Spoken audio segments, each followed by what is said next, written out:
नमस्कार साथियों, चलिए तो आज हम बात करते हैं कि लिंग निर्धारण क्या होता है। लिंग निर्धारण की कौन सी प्रक्रिया होती है, इसके द्वारा बच्चों का लिंग क्या होगा, इसके बारे में आज हम पूरा इस वीडियो में डिस्कस करेंगे। तो वीडियो को पूरा देखिएगा, कहीं छोड़ के जाइएगा नहीं, तब आपको ये चीज़ें समझ में आएंगी कि लिंग निर्धारण कैसे होता है। चलिए तो हम बात करते हैं कि लिंग निर्धारण की आरंभ कैसे हुई। जब मेंडल ने अपने नियम दिए, मेंडल के नियम की खोज के बाद सारे वैज्ञानिकों में हड़कंप मच गया कि वाकई ये जो नियम आया है, ये नियम पूरा हमारे आनुवंशिकवाद को एक हिला के झकझोर के रख दिया। तो लोगों में, हर वैज्ञानिकों में क्यूरियोसिटी जागृत हो गई, इच्छा जागृत हो गई कि हम भी कुछ ऐसा डिस्कवर करें जिसके द्वारा हम भी कुछ नियम प्रतिपादित करें और लोग हमें जानें। तो उसमें बहुत सारे ऐसे वैज्ञानिक थे जिन्होंने मेंडल के नियम के बाद उन्होंने अपना अपना मत प्रस्तुत किया और उन्होंने अपना पूरा धावा क्रोमोजोमल थ्योरी ऑफ इनहेरिटेंस पे दिया, यानी गुणसूत्रीवाद पे उन्होंने अपना फोकस ज़्यादातर किया। तो आइए देखते हैं कि ऐसे कौन से कुछ साइंटिस्ट थे जिन्होंने मेंडल के नियम के बाद गुणसूत्रीवाद पे अपना पूरा फोकस किया है। तो इसके बारे में हम डिस्कस करेंगे। तो जैसे कुछ साइंटिस्ट हैं, जैसे मैकलंग, विल्सन, स्टीवन आदि वैज्ञानिकों ने लिंग निर्धारण के वास्तविक व वैज्ञानिक आधार का पता लगाया था। जिसमें उन्होंने मैकलंग ने सन 1902 ईस्वी में लिंग निर्धारण का गुणसूत्रवाद chromosomal theory of sex determination प्रस्तुत किया। मैकलंग ही एक ऐसे साइंटिस्ट है जिन्होंने सेक्स डिटर्मिनेशन के बारे में ज़्यादा फोकस किया। उन्होंने क्लियरली स्पष्ट किया कि जो सेक्स डिटर्मिनेशन होता है क्रोमोजोमल पे, उन्होंने उस पे दिया नियम। तो देखिए क्या दिए। उन्होंने कहा कि मैकलंग ने कहा कि सभी एक लिंगी जंतुओं का लिंग निर्धारण उनके अनेक लक्षणों के समान गुणसूत्र पर निर्भर करता है तथा इनकी वंशागति मेंडल के नियमों के अनुसार होती है। चलिए थोड़ा सा हम बात कर लेते हैं कि मेंडल का नियम क्या होता है। मेंडल ने 3 नियम दिए थे। प्रभाविता का नियम दिया था, ठीक है, स्वतंत्र अपव्यवन का नियम दिया था, और फिर उसके बाद उन्होंने दिया था स्वतंत्र अपव्यवन का नियम दिया था, प्रभाविता का नियम दिया था, और फिर एक नियम दिया था उन्होंने जो सेकंड नंबर था, पृथक्करण का नियम। प्रभाविता के नियम में उन्होंने ये कहा एकदम क्लियर कि जो भी माता पिता से जो भी लक्षण आते हैं बच्चों में, वह प्रथम पीढ़ी में पूर्ण रूप से प्रभावी अपना लक्षण प्रदर्शित करता है।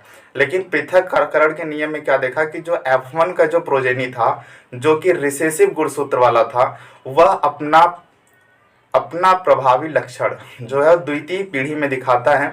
इससे सिद्ध हो जाता है कि जो भी अप्रभावी जीन होते हैं उनके लक्षण को आप दबा के नहीं रख सकते हैं, या कोई भी जीन उनके लक्षणों को एक्सप्रेस नहीं कर सकता है। थर्ड नियम था स्वतंत्र अपव्यवन के नियम। उन्होंने उसमें क्या किया था कि 2 जीनों के बीच में क्या किया था, संकरण कराया था। जब वहाँ पे ये संकरण हुआ तब वहाँ पे ये पता चला कि जो अप्रभावी जीन वाले जीन थे वो अपना लक्षण उसमें भी, इस थर्ड वाले नियम में भी अपना द्वितीय पीढ़ी में लक्षण को प्रस्तुत किया।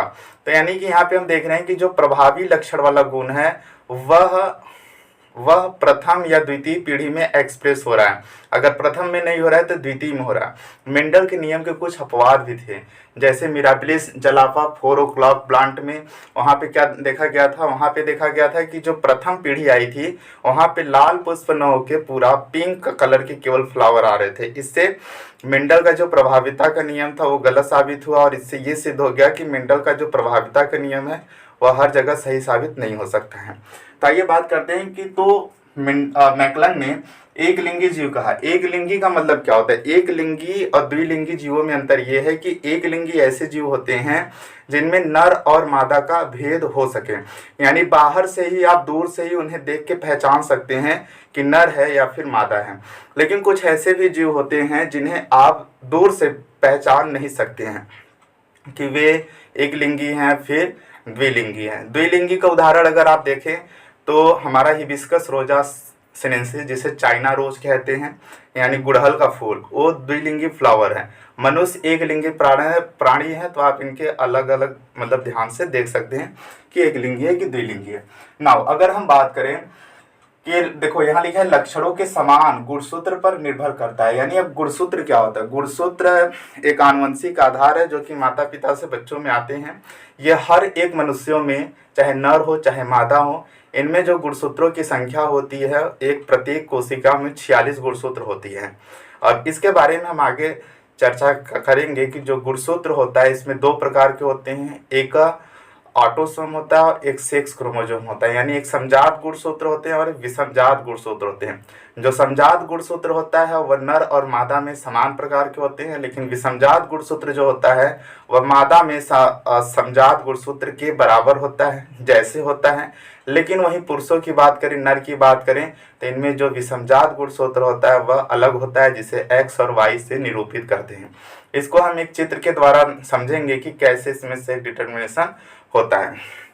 अब देखिए, जो सेक्स डिटर्मिनेशन होता है ये दो टाइप्स के होते हैं। On the basis of environment, कुछ ऐसे जो होते हैं जो कि उनका सेक्स डिटर्मिनेशन इन्वायरमेंट के फैक्टर यानी कि वातावरणीय दशाएं निर्भर करती हैं कि उन जीवों में उनका सेक्स कैसा होगा। जैसे कछुआ हो गया, मगरमच्छ हो गया, ये ऐसे जीव होते हैं जिनमें लिंग का निर्धारण वातावरण के प्रभाव से होता है, जिन्हें हम कहते हैं नॉन जेनेटिकल सेक्स डिटर्मिनेशन। वहीं अगर जेनेटिकल बात करें तो ये ऐसे सेक्स डिटर्मिनेशन होते हैं जो कि इन्वायरमेंट पे डिपेंड नहीं करते हैं, वह माता पिता पे डिपेंड करते हैं कि माता पिता का जेनेटिक मटेरियल कैसा है, उस पर ये पूर्ण रूप से निर्भर करते हैं। ठीक है, तो चलिए हम नेक्स्ट अब बात करते हैं सेक्स डिटर्मिनेशन के नेक्स्ट पहलू साथियों। चलिए तो हम बात करते हैं कि मनुष्यों में लिंग निर्धारण कैसे होता है। अभी तक हमने बात किया कि जो लिंग निर्धारण की प्रक्रिया थी वह मेंडल के नियमों के बाद प्रतिपादित हुई थी, जो कि मैकलंग ने दिया था। अब चलिए बात करते हैं कि कैसे लिंग निर्धारण होता है। तो सबसे पहले हम ये जाने कि मनुष्य की प्रत्येक कोशिका जो होती है उसमें 23 पेयर यानी 46 गुणसूत्र होते हैं। जो प्रत्येक सेल होते हैं उसमें 23 पेयर यानी 46 गुणसूत्र होते हैं। इन जिनमें से 44 क्रोमोजोम जो होते हैं जिन्हें 22 पेयर कहते हैं, यानी 22 अगर ऐड करेंगे तो 44 आएगा। तो 22 पेयर जो होते हैं उन्हें होमोलॉगस यानी समजात गुणसूत्र कहते हैं, जिसे इंग्लिश में होमोलॉगस या फिर ऑटोजोम्स के नाम से भी जानते हैं। वहीं जो एक पेयर क्रोमोजोम होता है उसे हम सेक्स क्रोमोजोम यानी कि लिंग गुणसूत्र कहते हैं, जिसमें सेक्स क्रोमोजोम की अगर हम बात करें तो मेल और फीमेल दोनों में अलग अलग होता है। लेकिन जो फीमेल का सेक्स क्रोमोजोम होता है वह समजात गुणसूत्र के जैसे ही होता है, जो कि XX प्रकार का होता है। लेकिन वहीं अगर मेल की बात करें तो उसका जो लिंग गुणसूत्र होता है वह विषमजात होता है, यानी एक X और एक Y होता है। वहीं अगर मेल की बात करें तो जो मेल में जो 23वां जोड़ा गुणसूत्र होता है वह विषमजात होता है, जिसे हम हेट्रोजोम या फिर एलोजोम के नाम से भी जानते हैं, जिसे हेट्रोजोम या एलोजोम कहते हैं। जिसमें मनुष्यों में जो X क्रोमोजोम होता है वह बड़ा होता है और वहीं Y क्रोमोजोम होता है वह छोटा होता है। हम बात कर लें कि जो मेल होता है, मेल की जो जनन कोशिका होती है जिसे जर्म सेल्स कहते हैं, उसमें 22 पेयर जो समजात गुणसूत्र होता है और एक जोड़ा विषमजात गुणसूत्र होता है। XY टोटल कितने हो जाते हैं? 46 गुणसूत्र हो जाते हैं। वहीं फीमेल की बात करें तो फीमेल की जो जनन कोशिका जर्म कोशिका होती है, जिसमें 22 पेयर समजात तथा एक जोड़ा भी विषमजात नहीं समजात गुणसूत्र XX होता है, जिसमें भी 46 गुणसूत्र ही होते हैं। अगर हम बात करें कि मनुष्य में चाहे लड़का हो चाहे लड़की हो, का होना इन्हीं लिंग गुणसूत्रों पर निर्भर करता है। अगर X गुणसूत्र मादा निर्धारक है तथा Y गुणसूत्र वही नर निर्धारक होता है। तो ये बात थी कि मनुष्य की जितनी भी कोशिका होती हैं उनमें 46 गुणसूत्र होते हैं, जिनमें से कि 22 जोड़ा जो होता है समजात होता है और एक जोड़ा क्या हो जाता है? विषमजात हो जाता है। चलिए तो हम नेक्स्ट बात करते हैं कि ये जनन कोशिका में कैसे स्पर्म बनता है और कैसे फीमेल में एग बनता है और कैसे लिंग निर्धारण होती है, क्या चांसेस होती है गर्ल्स एंड बॉयज़ की, इसके बारे में हम बात करेंगे। चलिए तो देखिए साथियों, तो हम बात करेंगे कि चाहे मेल, अगर मेल है तो मेल यानी कि नर है तो नर में नर के जो जनन अंग होता है जिसे कहते हैं टेस्टिस। ये जो टेस्टिस होता है, टेस्टिस में एक सेल होता है जिसका नाम है स्पर्मेटोगोनियम सेल, जिसका नाम है स्पर्मेटोगोनियम सेल, जिसे हम कहते हैं शुक्राणु जनन कोशिका। क्या कहते हैं, शुक्राणु जनन कोशिका कहते हैं।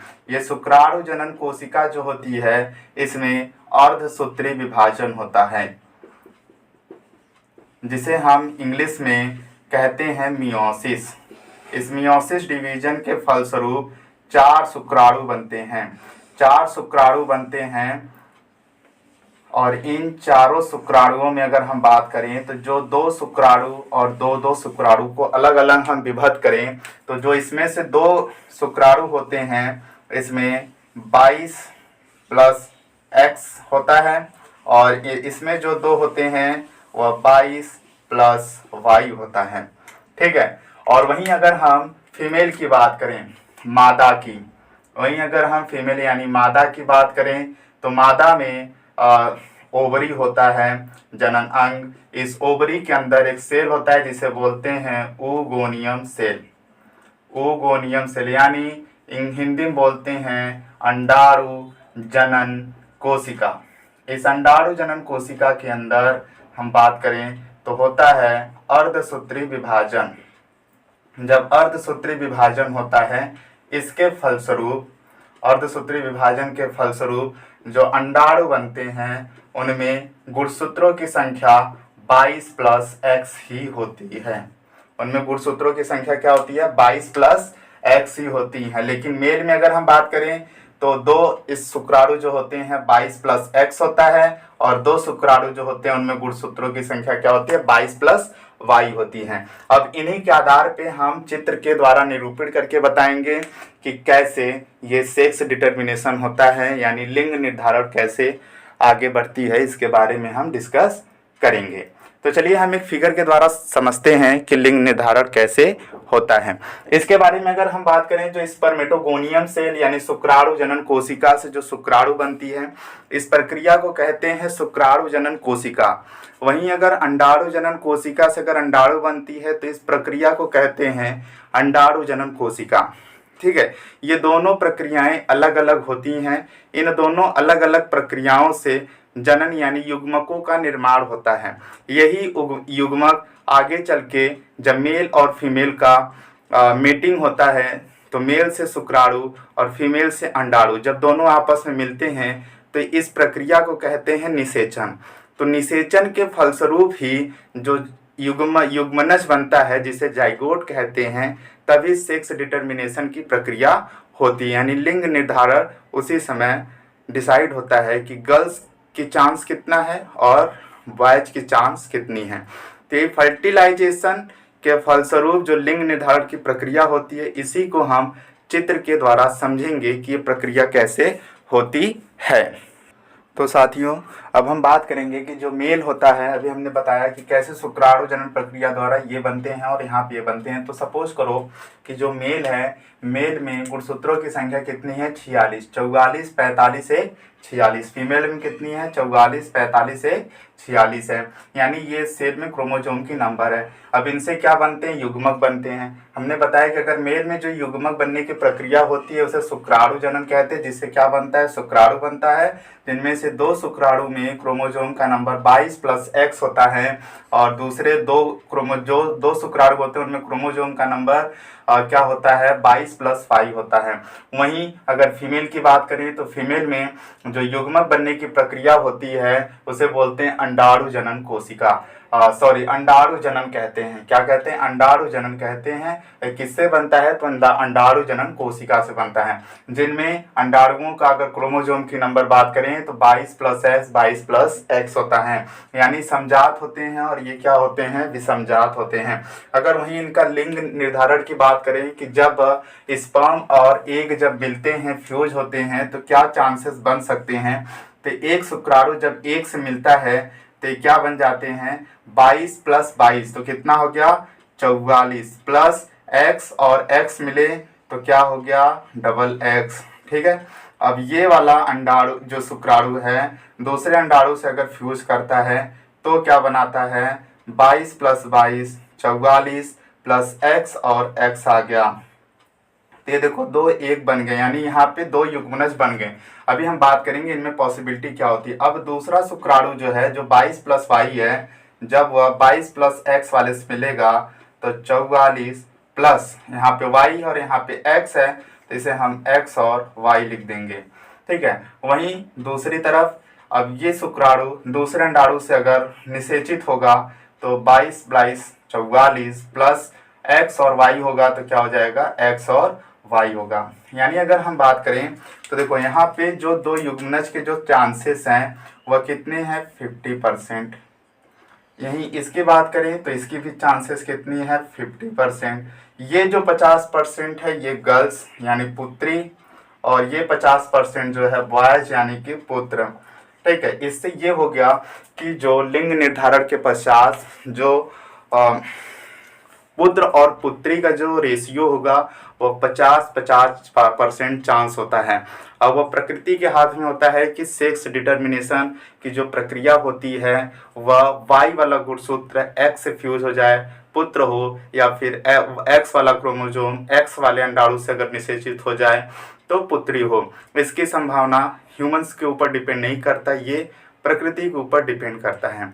तो चलिए एक और बात समझते हैं कि जो लिंग निर्धारण की प्रक्रिया होती है 50% चांस ज़्यादा होती है, तो मेल की संख्या ज़्यादा क्यों है।